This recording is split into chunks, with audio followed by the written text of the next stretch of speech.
é difícil falar do osteosarcoma. Ele é o vilão mais comum de tumores ósseos. A gente está falando do sarcoma ósseo mais comum. Ele normalmente acomete crianças e adolescentes que estão entre 10 e 30 anos. Isso acontece principalmente na segunda década de vida, que é quando a criança ou adolescente vai fazer o seu estirão. E aquelas células, em locais muito específicos, atraem o osteosarcoma para que ele possa se desenvolver melhor. Eu estou falando dessa região aqui. Então esse aqui é um joelho, né? E essa região é a região final do fêmur e a região inicial da tíbia. Mas não é só esse local. Também tem a região proximal do úmero. São locais onde normalmente a gente cresce mais e é justamente o local onde esse tumor quer aparecer.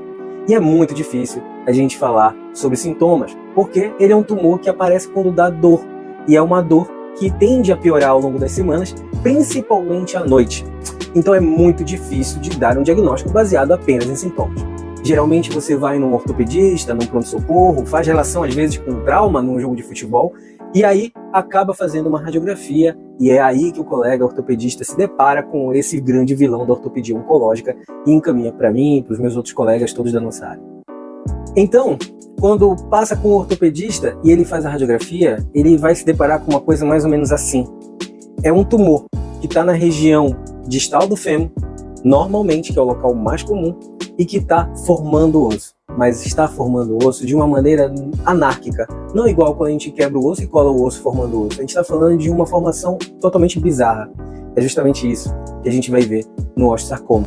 A gente vai fazer também, depois dessa radiografia, um outro exame, uma ressonância magnética, para a gente entender melhor qual a extensão dele dentro do próprio osso, qual a extensão dele para fora do osso, qual é a relação dele com vasos sanguíneos, com nervos, e com isso a gente poder se preparar também cirurgicamente para esse grande vilão. Como é um câncer, um sarcoma, ele tem uma propriedade que tumores benignos dificilmente têm ou quase nunca têm, que é de se espalhar pelo corpo. E normalmente ele tende a ir para os pulmões. Por isso é necessário, além de entender melhor como ele está naquele local onde ele nasceu, um joelho, um ombro, a gente tem que ver também como é que está o pulmão, se tem já alguma massa nesse local, que é muito importante quando eu estou pensando em sobrevida para esse paciente. Então, eu vou pedir uma tomografia do tórax, eu vou pedir também uma cintilografia óssea, eu vou pedir exames laboratoriais de sangue para que eu possa, de fato, saber se essa lesão está só lá ou se eu tenho que combater ela também em outro plano de batalha, em outra guerra, no pulmão ou em outro local. E tem mais uma coisa. Depois que eu faço todos esses exames que a gente chama de estadiamento, aí sim eu vou fazer a minha biópsia. Eu pego alguns fragmentos do osso, que é um procedimento cirúrgico, e mando para análise dos amigos patologistas. Eles são os melhores para poder avaliar isso daí. Os patologistas, então, vão definir qual é o subtipo. É isso. Osteosarcoma tem vários subtipos que devem estar aparecendo por aqui agora para vocês. Esses subtipos variam muito o tratamento em alguns determinados casos, variando até não precisar de quimioterapia ou até precisar de quimioterapia, cirurgia e mais quimioterapia.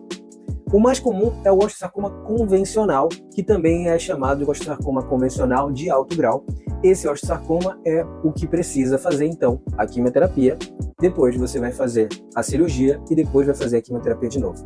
A quimioterapia tem os capitães do time. Os capitães é a oncologia clínica. Eles que demandam as medicações que vão fazer. Depois da cirurgia, vai ser analisado mais uma vez pelo patologista o tumor que você retirou do paciente para ver se a quimioterapia que foi dada no início destruiu aquele tumor. Se destruiu, estamos no caminho certo. Aí é só continuar fazendo mais quimioterapia. E o mais interessante disso tudo é que só no final dos anos 70 que as medicações de quimioterapia começaram a ser utilizadas para o osteosarcoma. Com isso, os nossos pacientes que tinham uma sobrevida em 5 anos de 20% começaram a melhorar muito o seu prognóstico.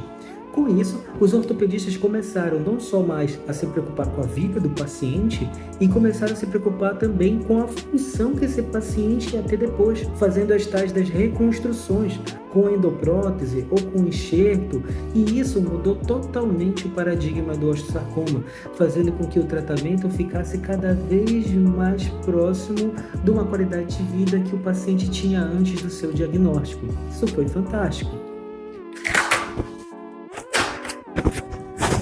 Então, nós temos dois tipos de cirurgia para o osteosarcoma. Nós temos tanto as amputações, quanto temos também as reconstruções. As reconstruções, elas podem acontecer usando um enxerto, usando uma prótese.